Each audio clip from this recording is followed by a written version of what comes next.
belt.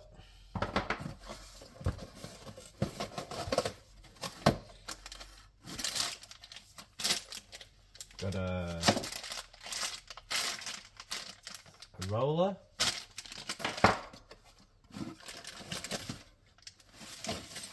And we got a tensioner.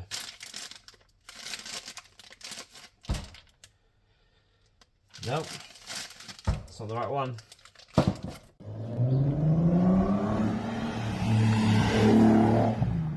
What is going on, guys? Welcome back to the channel. So first of all, I want to apologize for the slow progress on the Bora. We ran into a bit of an issue. I ordered parts a year ago now, since I've had the car. Opened them up last week, or the week before, sorry, 2 weeks ago, and turns out that the time belt kit was wrong. The belt was correct, but the tensioner and the roller were both wrong. Emailed the company that I bought it from, stating that on your website clearly states it's from the ASZ engine. They didn't want to have a bar of it. It's been no longer than 14 days, so regardless what the website says, they weren't going to refund me. So I had to go out and buy another time belt kit. So I already bought the water pump and everything else, but yeah, turns out you've got to check your parts even though you're not going to use them for a year. So originally I got all these parts right here. So down here is the time belt kit. That is actually wrong. I've got the water pump in there, the thermostat in there, the fuel filter and a rear main seal just in case, as well as a dipstick tube, valve cover gasket, and a exhaust manifold gasket as well, just in case I got to change the turbo. So obviously, time belt kit is wrong. So I had to go out and buy a INA kit, which has all the right bells and whistles. Literally, even comes with all the studs as well and the hardware. So that's going to go on today. But I also went ahead and got some bushers and some strut top mounts as well, because they'll be going in another episode, hopefully in the future. So those of you at home wondering what the difference is, the two kits that I got, let me just give you a rundown of what each kit has, and even just the part numbers too, so you guys know what you need on a PD130 ASZ. So here's the two kits side by side. So here's the INA and there's the Miele. So as you can see, the belt looks pretty similar, but it's when you get to the roller looks different from what I've seen. And it comes with a bolt and a nut, which shouldn't need a bolt. And then the tensioner is wrong as well. As you can see, it has that lip on there too for the tensioning, which don't need. And the kit you do need comes with a pin for the tensioner, which has the arrow and the gap to line up for the tensioner, plus a 6mm Allen hole as well to tension it. You've got the roller itself. You've got two studs, so you've got a stud for the roller and you've got a stud for the tensioner, and two nuts as well. And here are the two boxes. So there's the kit that you need for INA, and that's the kit that I got for the Miele kit. So I don't know what that part number is. I've checked it out. I'm going to sell this kit anyway because I don't actually need it. But comparing the two, obviously they're going to be different manufacturers, but that's the one you need, and then that's the one you don't need. And I've said it that many times. Always check your parts. I left them in a box in the garage, thinking, yeah, I'll get around to the car, just being procrastinating, and just life's got the better of me, and time's just flown by, and it's been a year, and I didn't bother looking. So it pays to check your parts, even if you're not going to use them straight away, just in case they're wrong. Now I'm out of pocket by, I think it's 150 Australian dollars, I think it is, all up. So it's not a lot, but still, yeah, it can go towards something else on this. So I'll be definitely selling them. So if that part number suits you, chuck me a comment, PM me on Instagram, and yeah, let me sell it to you and put some money in towards the Bora. So let's get cracking and get this time belt and water pump off this car. Gonna do like a bit of a DIY walkthrough. All the torque settings I'll put up on the screen, and yeah, I'll do a little bit of explanation of how I'm going piece by piece, part by part. So let's get into it. So obviously we first start with the easy stuff. Remove the engine cover, removing the coolant bottle with the two Phillips head screws, and removing the sensor. We also tackled that charge pipe as well, which gave me a bit of grief, but we got there in the end. It was actually getting stuck behind the actual headlight. Aha! Got it. Look at that. It's just full of oil. So basically just moving everything out the way to get access to that timing belt. So the coolant bottle had to be removed, the fuel filter had to be removed, that one screw was also a Phillips head as well, retaining clip. Move that out the way as well and give us more access to what we need to get to. Can I just say, this is filthy. Like, I know working on diesels you get filthy regardless, but like even the brake booster is like, well, the reservoir, sorry, is black. That is just disgusting.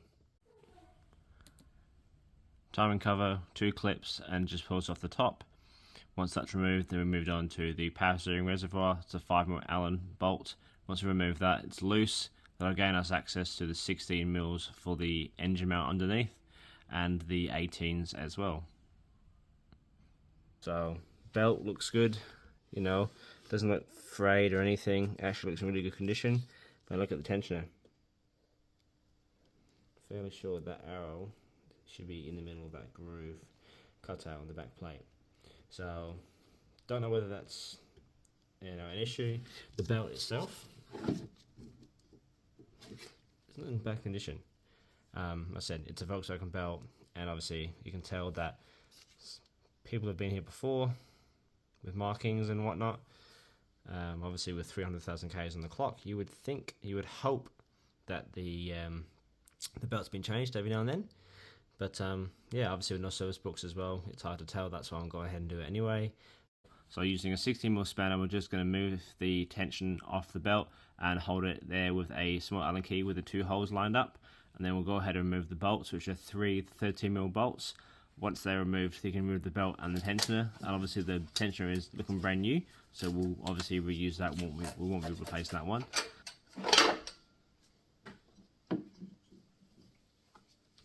And there you have it there. Totally a brand new tensioner. So grabbing our T25 Torx and removing the guard liner as well to gain more access underneath. So I just used a white paint marker to mark the holes in the harmonic balancer for the reinstallation, and then it's just a 6mm Allen to get the bolts out as well.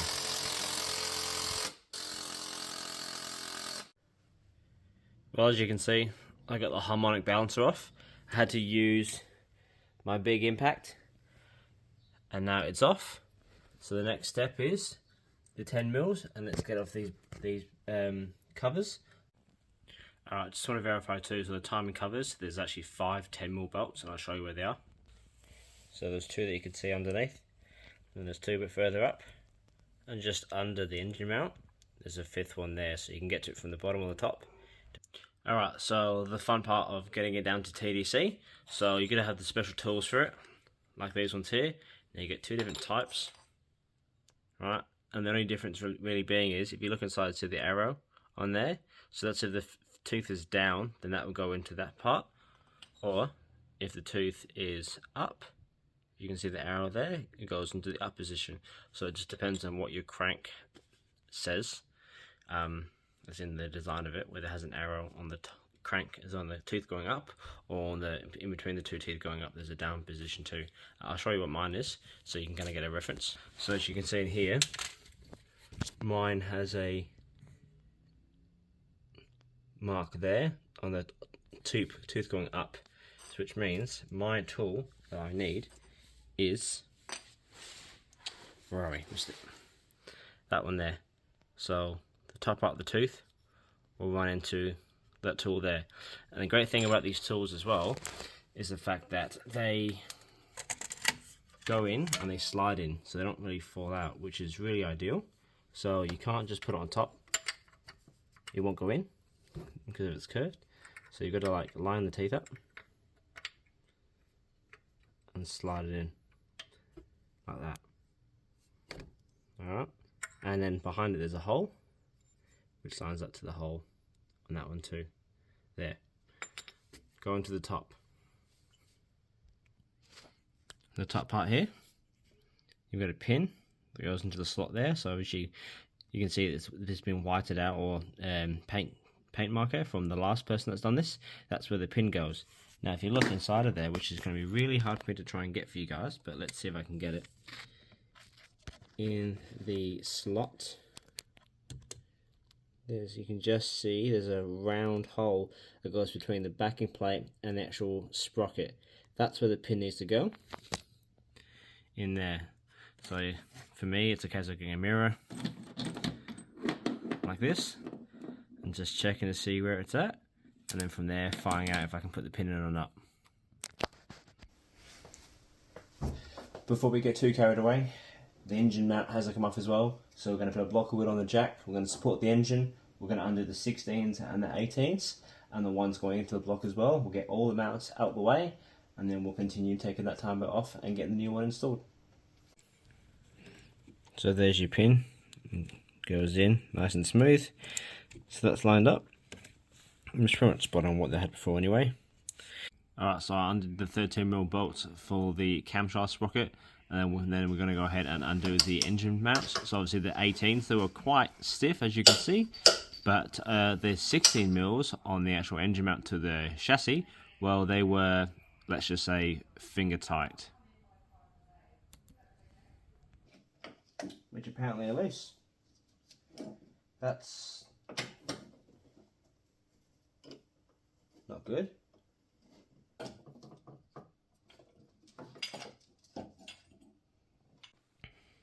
Alright, so 16mm are out and the mount is loose.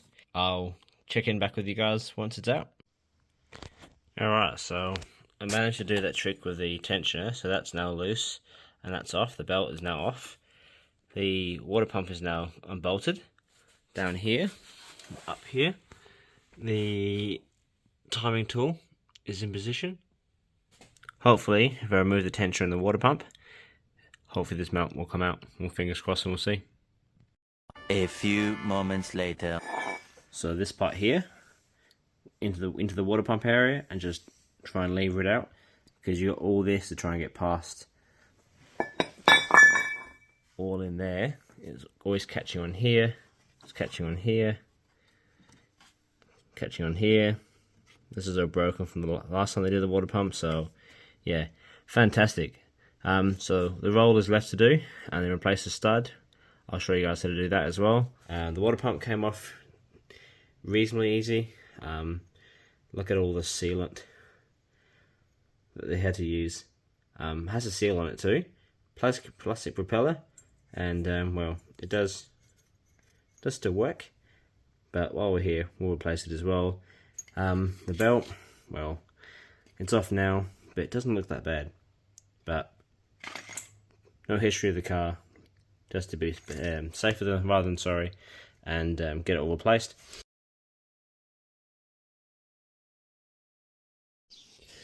Alright, so I thought I'd give you guys a rundown of how I did this.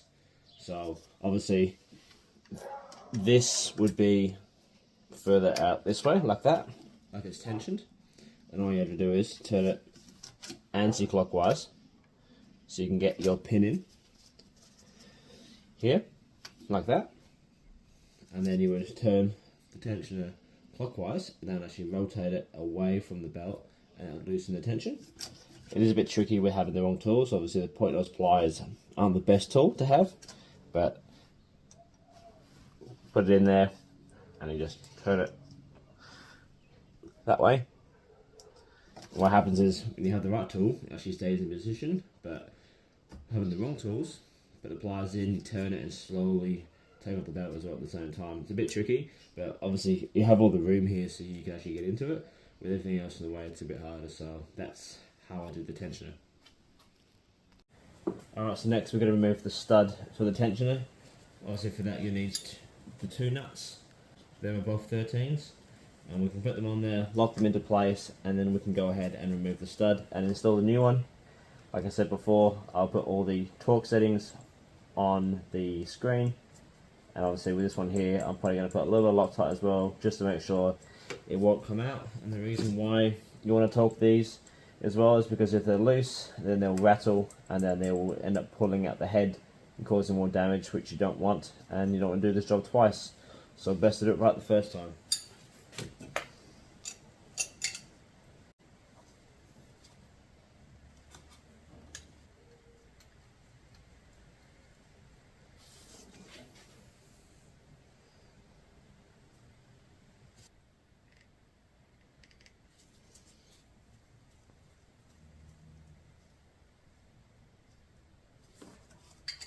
So I'll hold the back one nice and firm.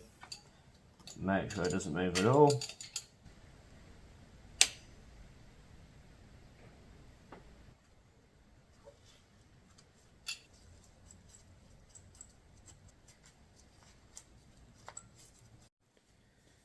Alright, so the new stud's in for the tensioner. I've actually cleaned around where the water pump was as well. Make sure that surface is nice and clean for the new seal.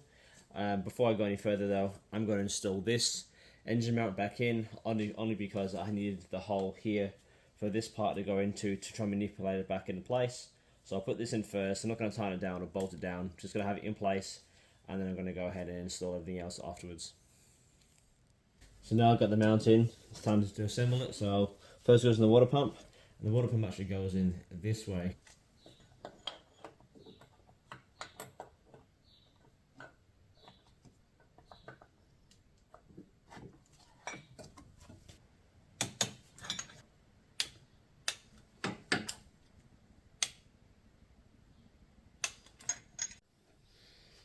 So next is the idler pulley.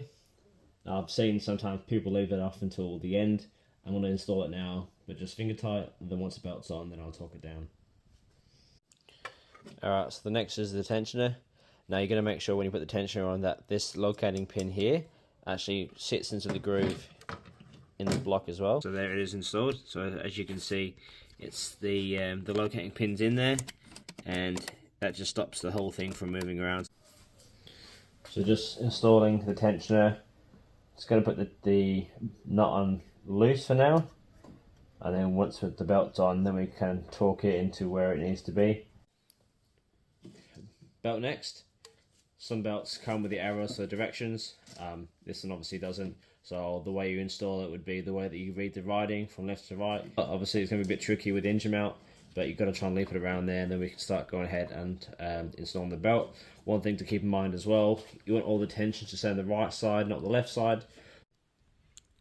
Alright, so that's the belt on. It's a bit of wrestling, but as long as you've got all the tension this side and then a little bit less tension on this side for the tension to take up the slack, then you're all good. Obviously the locator in there for the tensioner, these obviously still loose, and in the center of these elongated holes as well. Obviously you can see it's been done before, so that mark's lined up, that mark's lined up, that mark's lined up from there to there as well. So it looks like we're all in the clear. The only issue I had was this, because this engine mount's loose, it kept catching on the gear for the water pump, so it wouldn't allow the water pump to rotate around to obviously attach to the, well, not attached, well, the belt to fit into the gears on the water pump. But other than that, it was straightforward. So next step is tension the tensioner, and then tighten up the bolts for the cam sprocket as well.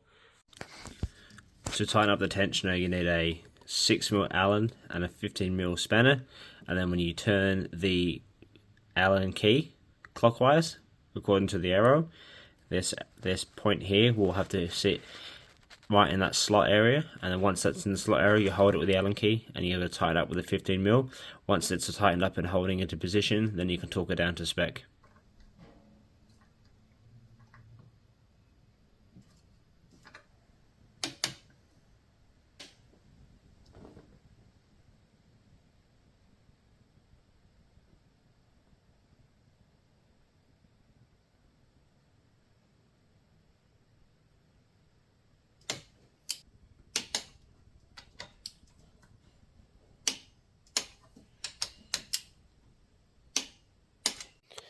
Alright, so everything is torqued up. We've got the cam sprocket 3 bolts torqued up. We've got the tensioner torqued up. We've got the water pump bolts torqued up. We've even got the idle pulley torqued up as well. So now let's remove the pin. Let's remove the crankshaft holding timing tool, and let's rotate this bad boy 2 revolutions of the crank, and let's see if we can put the pin in and the crankshaft timing tool back in too.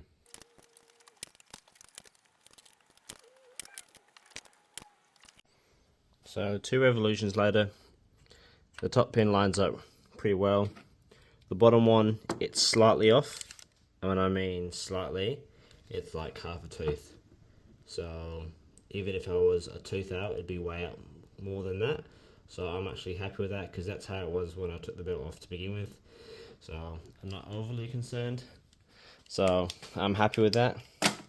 It's time to start mounting up the engine mounts all together, and all this back together as well, and then job done.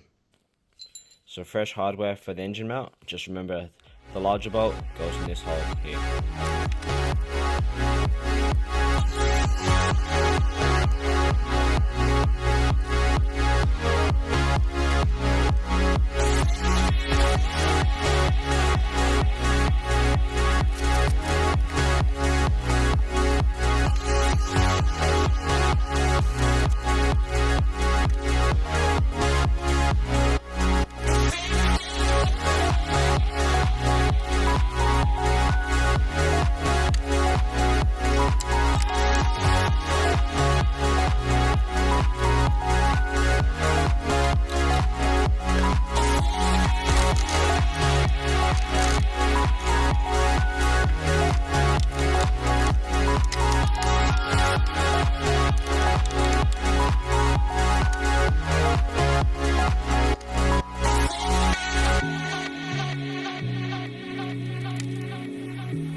Well, there you have it, guys. That is the time belt done on the PD130 ASZ engine. Yes, I know, the engine bay is filthy. I am covered in crap as well from doing the timing belt job, but hey, it is what it is. I will detail it eventually. The main goal for me at the moment is just to really get the car running. So the next video I'll be getting all the fluids in and doing a service on it, as well as having to fix the fuel tank as well with that hole. And then from there I can get the car running. Once I get the car running, and then I can start going and detailing some stuff as well in the engine bay, and literally just the whole car will get a good clean as well. Well guys, that is going to be a wrap for this video, and that's going to be a wrap for 2023. That year's gone by so fast, and honestly I don't feel like I've made enough videos for you guys or content. So next year the plan is to make a lot more content for you guys. I'm going to try and put more effort into the YouTube channel. I've got plenty of cars here to make content, it's just having to make time to do it. One thing I want from you guys, leave a comment down below. What's the video that you enjoyed watching the most out of this year, and what's the video you didn't enjoy watching this year? And also, what content do you guys want me to make? Do you want me to make more DIY videos, or more building of just overall cars, detailing, car shows? You let me know what you want me to watch, and I'll see what I can do for 2024. So thank you for everyone who's already liked, subscribed, follow me on Instagram as well. I really appreciate the love and support I get from everyone on all the posts and all the videos and all the comments as well. If you haven't already subscribed and you're watching this video, just click the subscribe button. It's free. Click on the notification bell. Give me a like. You know, it's all free. It helps me out. It helps build my channel. And at the end of the day, all I want to do is just build my channel for you guys, make more content, build some more cool video of VWs, and maybe even branch into other cars. Who knows? But at the moment, I'm elbows deep into Volkswagen, so that's all the content you're gonna see at the moment. So if you don't like it, then leave a comment. Tell me what you want to see. So thank you again for everyone watching. Have a Merry Christmas, Happy New Year. Stay safe, enjoy some time with your family and friends, and I'll catch you guys in the new year. So thank you again for watching, and I'll catch you guys on the next one.